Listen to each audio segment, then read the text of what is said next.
राम नाम की महिमा।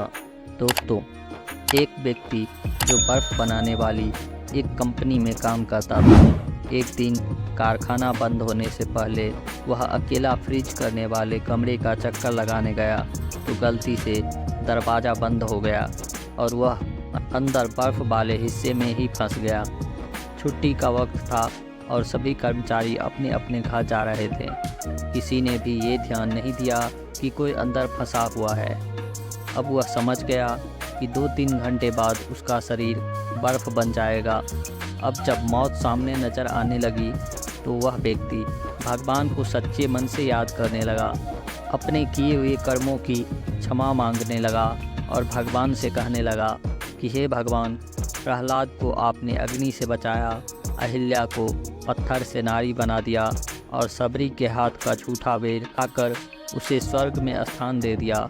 हे प्रभु, अगर मैंने अपनी ज़िंदगी में कोई एक काम भी मानवता व धर्म का किया है तो आप मुझे यहाँ से बाहर निकाल दीजिए। मेरे बीवी बच्चे मेरा इंतज़ार कर रहे होंगे। उनका पेट पालने वाला इस संसार में सिर्फ मैं ही हूँ। मैं पूरे जीवन आपके इस उपकार को याद रखूँगा। और इतना कहते कहते उस व्यक्ति की आंखों से आंसू निकलने लगे। कुछ ही समय गुजरे थे कि अचानक फ्रीजर रूम में खटखट की आवाज़ हुई।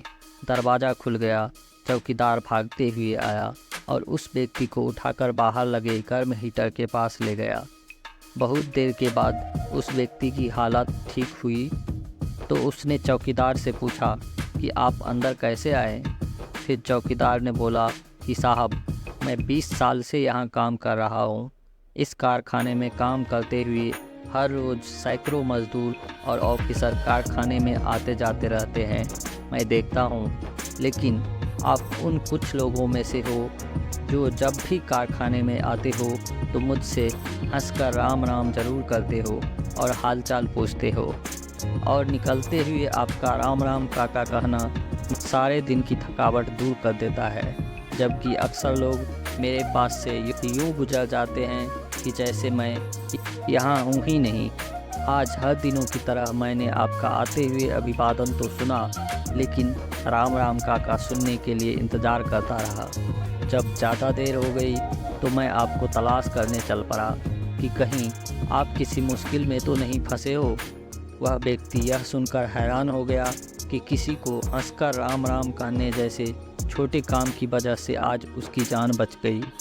यह बात पता चलने पर उस कंपनी के मालिक ने अगले ही दिन फैक्ट्री के मुख्य द्वार पर भगवान श्री राम के भव्य मंदिर का निर्माण किया और आज भी लोग इस मंदिर में श्री राम नाम का गोता लगाकर अपने आप को धन्य करते हैं। दोस्तों, आप भी कमेंट में जय श्री राम लिखकर भगवान श्री राम के चरणों में अपनी उपस्थिति जरूर दर्ज कराएं। धन्यवाद।